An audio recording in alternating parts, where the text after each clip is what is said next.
Hello everyone and welcome to another episode of In Case You Missed It from the Insider Network. My name is James, and if you are listening to this on YouTube, please subscribe, leave a like. If you're listening to this on Spotify, Stitcher or Apple Podcast, go and do the same. Go and follow us on YouTube as well. Sometimes we have content that's only put out on there. And we have some older content, some which I'm going to reference in this video that's just on YouTube, so please go and subscribe on there. Or if you want to listen to us when you're out and about, go and check us out on Apple Podcasts, on Spotify or Stitcher. Go and subscribe and maybe listen on there.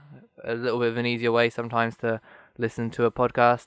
As you may have noted, there was no episode last week. Schedule just didn't work out. I tend to sometimes work evenings and nights, and that just means that I can't always get an episode out that day, depending on my shift pattern.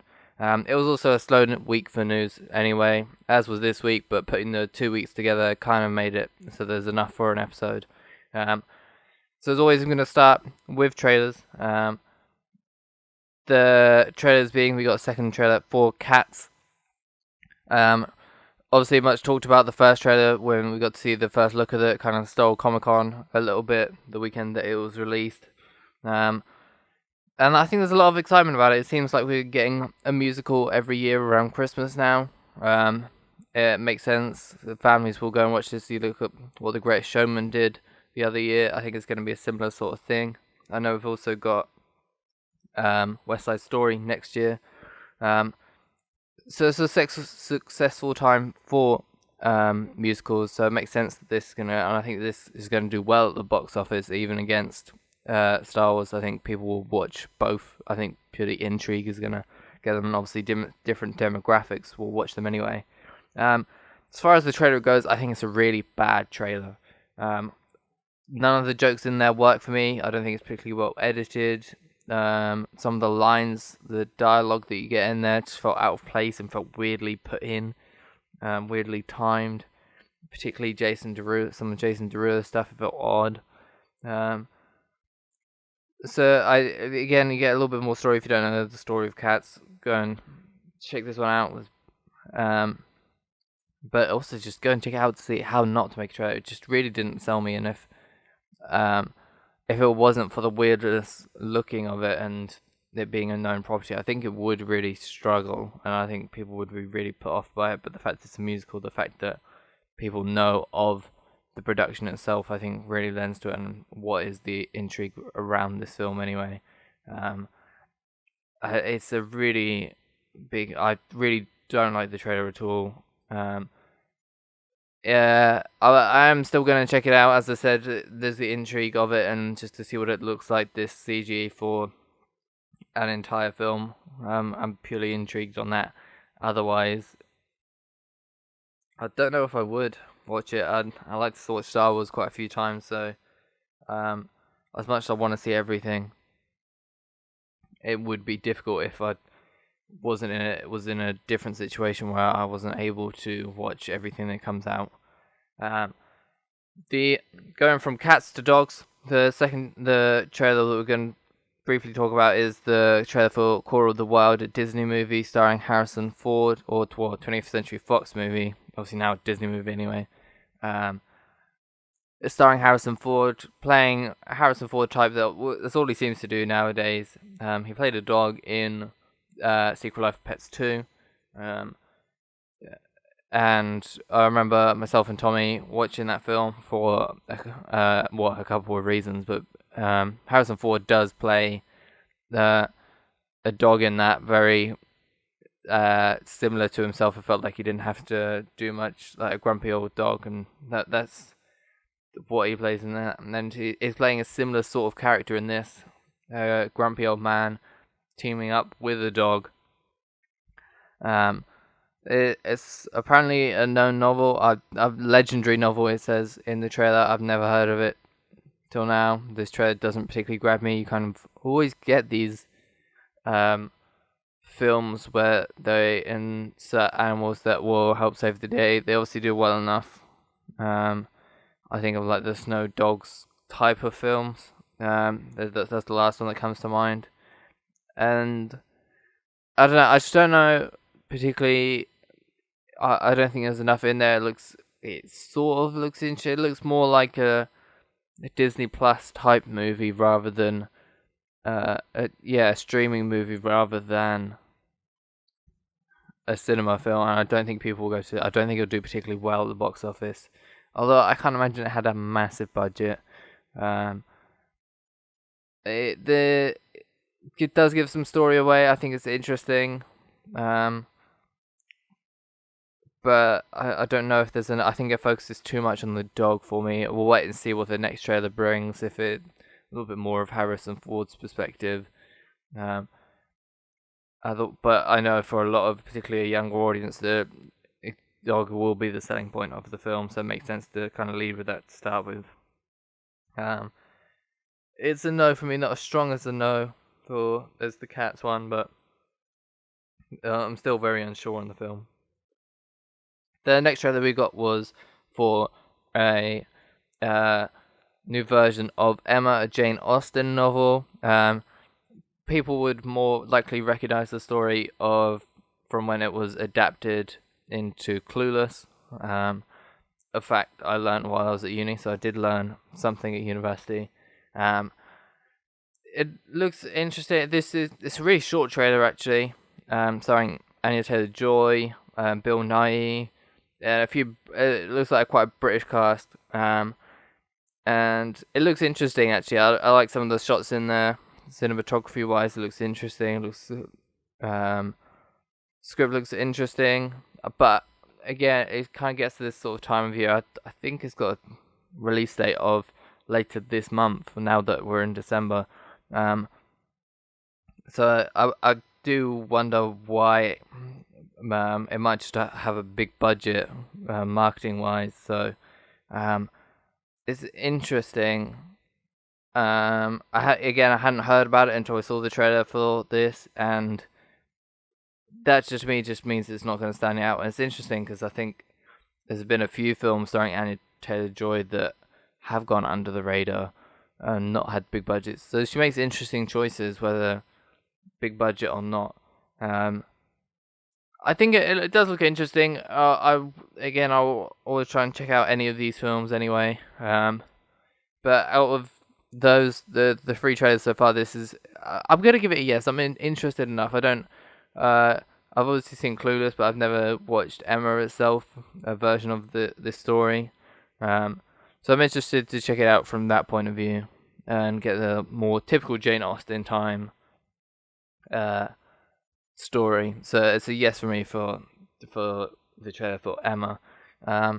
Next one isn't necessarily a trailer, it's just a teaser. They came out late last night. Checking my phone this morning, it was the first thing that I saw, a teaser trailer for No Time to Die, the Bond 25 film.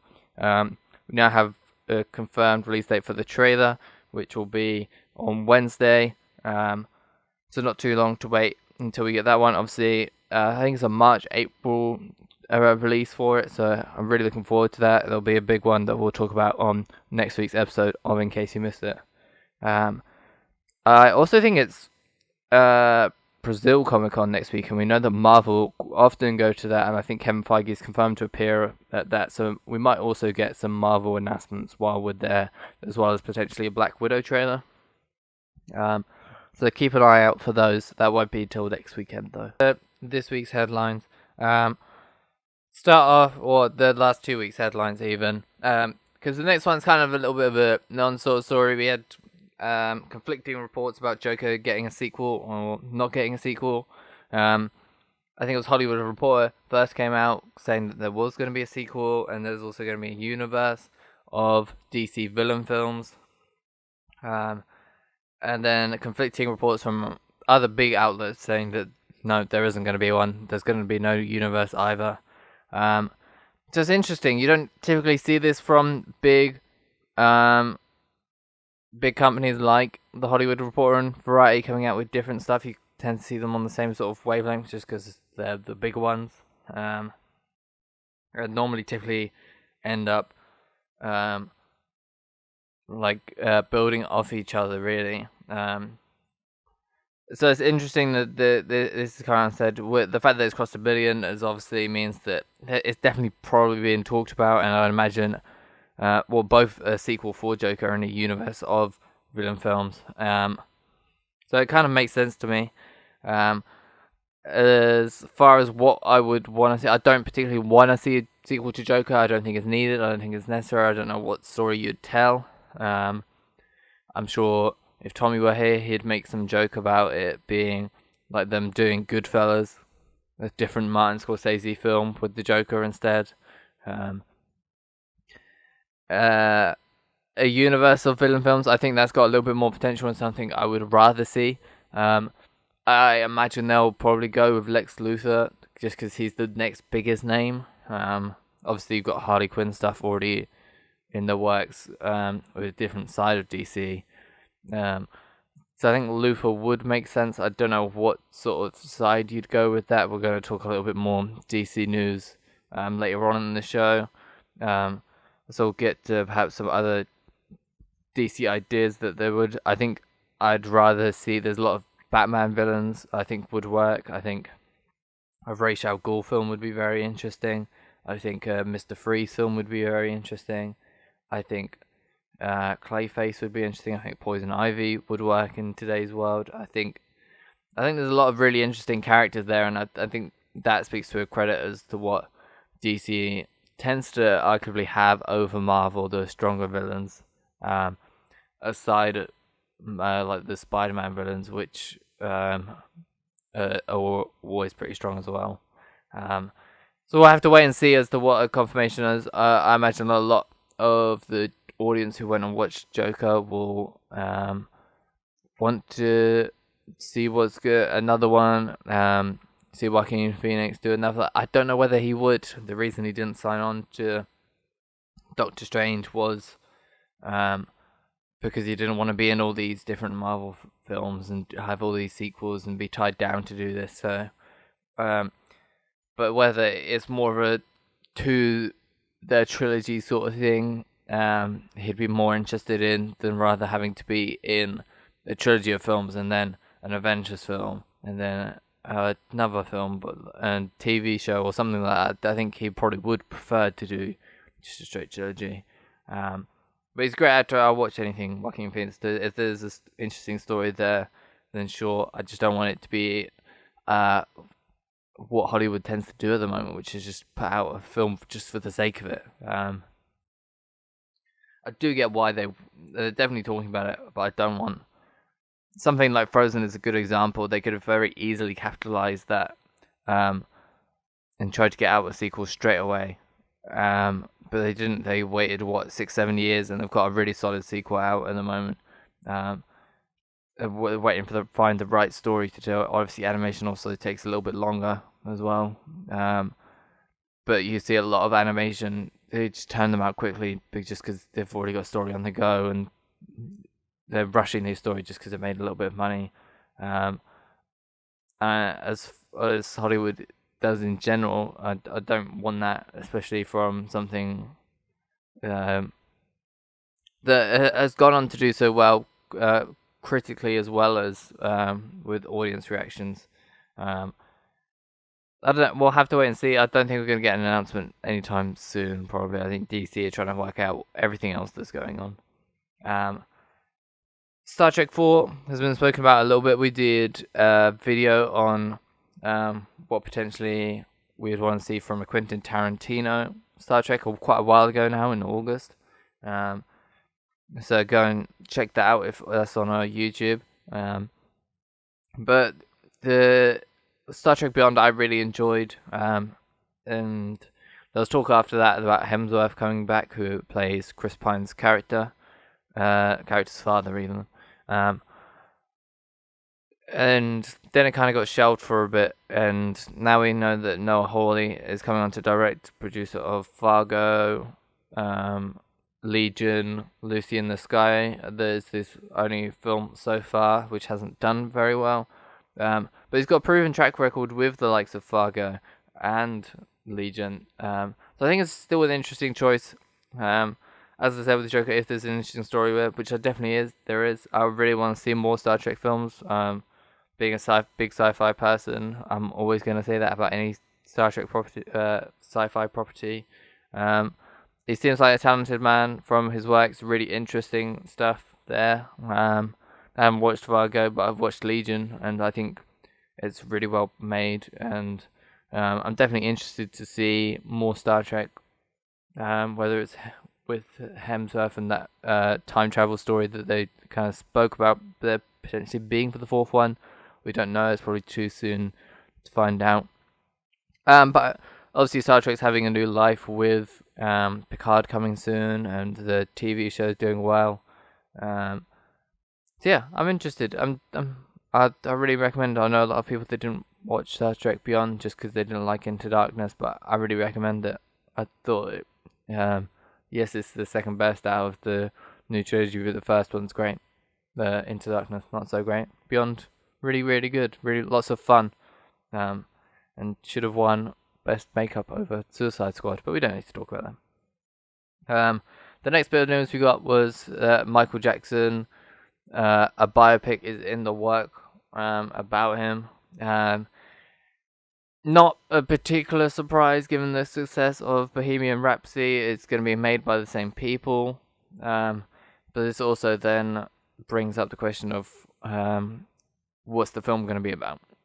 There's obviously so many interesting areas to go in through Michael Jackson's life. I know someone, I can't remember what show it was on. I think it might have been on Collider Live. Someone mentioned, I think it was actually someone who called in, said about it being a Steve Jobs-esque film where you do 3 stories at 3 moments in his life. And I think that would be really interesting and really work instead of just doing the typical Bohemian Rhapsody thing where it's just the songs and just the music, because there's so much going on that went on in Michael Jackson's life. Obviously the controversies, all of everything. I think there's so much to touch, and that's what worries me. And there's what a lot of people were unhappy about Bohemian Rhapsody. Didn't touch any of those controversies, but there's something that Rocket Man did very well. It didn't shy away from that. I think was some of the perks of Elton John still being around. He was able to be like, no, I want this all in, I want everything.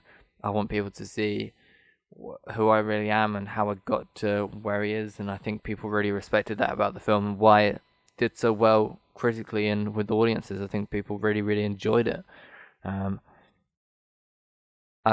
yeah, with the people that did Bohemian Rhapsody doing this, I do worry that it's just going to be generic for a similar sort of formula and not touch on anything particularly controversial. And I think it has to touch on it at least a little bit. At least make reference to it. I think they'd find it really difficult to not do that, and I think they'd get a lot of backlash for doing that. So yeah, we'll have to wait and see. I'm interested to see who wants to take on this role. I think it's a really difficult role to play, and they'll probably want to get someone with not a big name. I'd actually much rather that get someone not well known and give them this chance to make a name for themselves playing no matter what you think of him. Michael Jackson was one of the biggest stars of all time, and yeah, it's a big role. Lots of pressure on whoever's going to do it. And we'll wait and see. The last headline before we go into all the DC news that we got, which was quite a lot, was that Elizabeth Banks will direct and star in Invisible Woman. The Dark Universe is back. She obviously directed, was in headlines this week because of Charlie's Angels coming out. And then slated audiences that men don't want to watch female-led heroes, which I think is completely untrue. I have watched Charlie's Angels. I don't think it's particularly well directed, edited, well written. It felt like another forced sequel that Hollywood likes to turn out that I spoke about earlier. But I do like Elizabeth Banks. I think she has definitely got talent. I don't know whether Charlie's Angels should have been the film for her. I'm also really interested in what they're doing with the Dark Universe. We've got Dexter Fletcher doing something with Dracula, I believe. We've got Paul Feig's Monster Army film, and now this. So it seems they're going for a more light-hearted thing, probably more in the vein of the MCU, rather than trying what they did with The Mummy and Dracula Untold, which didn't work. And that's not the lesson that I think I'd take away from The Mummy's failings. I don't know what I'd take away. I don't think it was as bad as everyone else made it out to be. I'm really interested to. This is the one out of the 3 movies that I mentioned that I'm most worried about now, to be honest. I just don't know if I don't want her to star in it. I'd be fine with her directing it, to be honest. But I think for her to star in it is a massive gamble as well, and I'd much rather she just focused all the time on directing. I don't think some of her scenes, particularly in Charlie's Angels, worked for me. Perhaps that was part of her contract that she had to star in it as well. I really don't know. I'm still very interested in Dark Universe. I think I've said it many times on the show. I'm a big fan of these sort of old school monster movies, and I'd definitely like to see it. I was definitely intrigued. I was probably someone who was one of the people who was most looking forward to the Dark Universe and everything that they had planned for that. So I'm glad that didn't move forward. And yeah, we'll just wait and see. We've obviously got The Invisible Man, done by Lee Winnell, which I spoke about on the last, in case you missed it, I believe, the trailer for that. So that's obviously going to be something completely separate now. Let's go on to our last headline. Lots of DC news to talk about. A report from Variety came out during the week of lots of DC news and what the future is, their plans for Superman, Green Lantern, and R-rated movies. We've got confirmation that Birds of Prey will be R-rated. You also got Wonder Woman 1984 coming out next year. I'm not expecting a trailer for that anytime soon.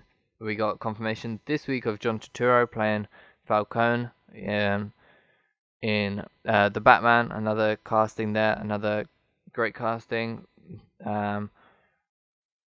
Some other news that we got was the confirmation that there was rumors a while ago that Michael B. Jordan was in talks to be Superman. We got kind of confirmation that talks did happen between Warner Brothers and Michael B. Jordan about the character, as well as talks between Warner Brothers and J.J. Abrams, obviously the director of The Force Awakens, Rise of Skywalker. His company, I believe, now has a deal with Warner Brothers. And they spoke to J.J. Abrams. I believe he had a Superman script going around quite a while ago now. And whether they're going to bring him on board for a Man of Steel sequel, I'd be interested in that. Henry Cavill's made it quite clear that he is not done with the character and wants to continue portraying the character. So I think there's definitely story there, which I'm definitely interested in, and I would really like to see. I think Henry Cavill's a great Superman. I just don't think he's had the right film for that character yet. I don't know what this DC Universe future holds at all. As far as Michael B. Jordan playing the character, I think it would have been interesting. I don't necessarily see him as a Superman. I see him more as a Batman type of person. I think he'd be able to do a Batman better than he would a Superman. Just because I see him more as someone who could do the both sides of the Bruce Wayne, the Batman side. I think he could do that really, really well. And I think you see aspects of that in Black Panther and obviously as Killmonger. And I think, I don't know, to me that just makes so much more sense. Skin color isn't anything to do. I've often said that I think Michael B. Jordan was perfect casting for Human Torch in Fan Four Stick. And I'm glad that he doesn't have a bigger role in the MCU. Obviously, Killmonger, a big villain and arguably one of the better villains that we've had in the MCU. I'm disappointed that we're not gonna see more of him. I would have liked to have seen him portray a hero, and we obviously know that he's gonna return as a voice cast in What If. There's also been talks about whether he's going to be in the sequel, Black Panther 2 or not. We'll have to wait and see for confirmation of that. We've got a couple of years until Black Panther 2. But again, maybe we'll get some more news on that next week, as they didn't talk about it much at D23. Some other news from this article was Green Lantern movie still in the works. That potentially going to Bad Robot, J.J. Abrams' company. He's obviously done a lot of sci-fi, so it kind of makes sense to put J.J. under potentially doing that. It makes a lot of sense to me. I'd be more than okay with that. We got reports that they're also going to do a TV show of that a couple of weeks ago. So that's really interesting.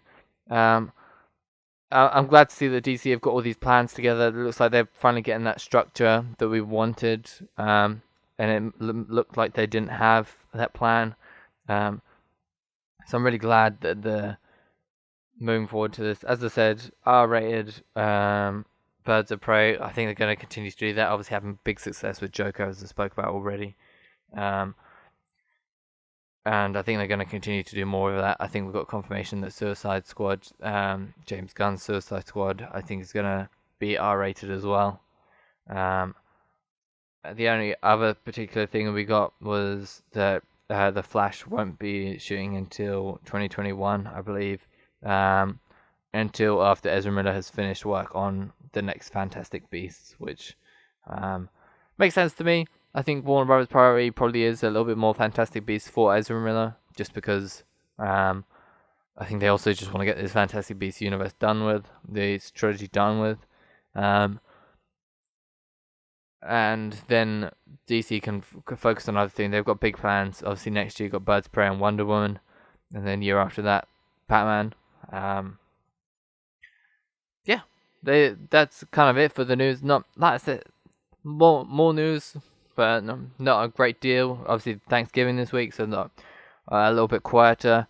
One thing I am gonna say is that there's obviously a lot of Star Wars teasers out. They're putting a lot of TV spots out now. So if you want to avoid spoilers for that, start being careful. Maybe unfollow some pages. I particularly stay off Reddit. Any Reddit at all. You're running a risk of getting it spoiled. I think I've had one thing spoiled for me particularly. We're now just a couple of weeks away from that, so you can quite calmly stay off the internet. You haven't got anything particularly to worry about. Let's look at box office.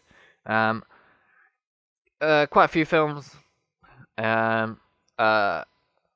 we didn't speak about last time, that when Frozen came out, and A Beautiful Day in the Neighborhood, I believe, came out as well the week before. The box office this week was Queen and Slim, coming in at number 5 with 11.7 million. A Beautiful Day in the Neighborhood with 11.8 million in 4th place, so just being Queen and Slim. Ford vs Ferrari continuing to do solid numbers with 13.2 million, dropping from 2nd place. Coming in in 2nd place in its first weekend, Knives Out with 27 million. Really good word of mouth of that. I recommend going and checking it out. No surprise, staying at number 1 with a big 85.25 million in the domestic box office, taking its domestic to nearly 300 million already, which is quite incredible. Worldwide, it's only about 250 million off a billion already, which is crazy. When it's obviously had a huge opening.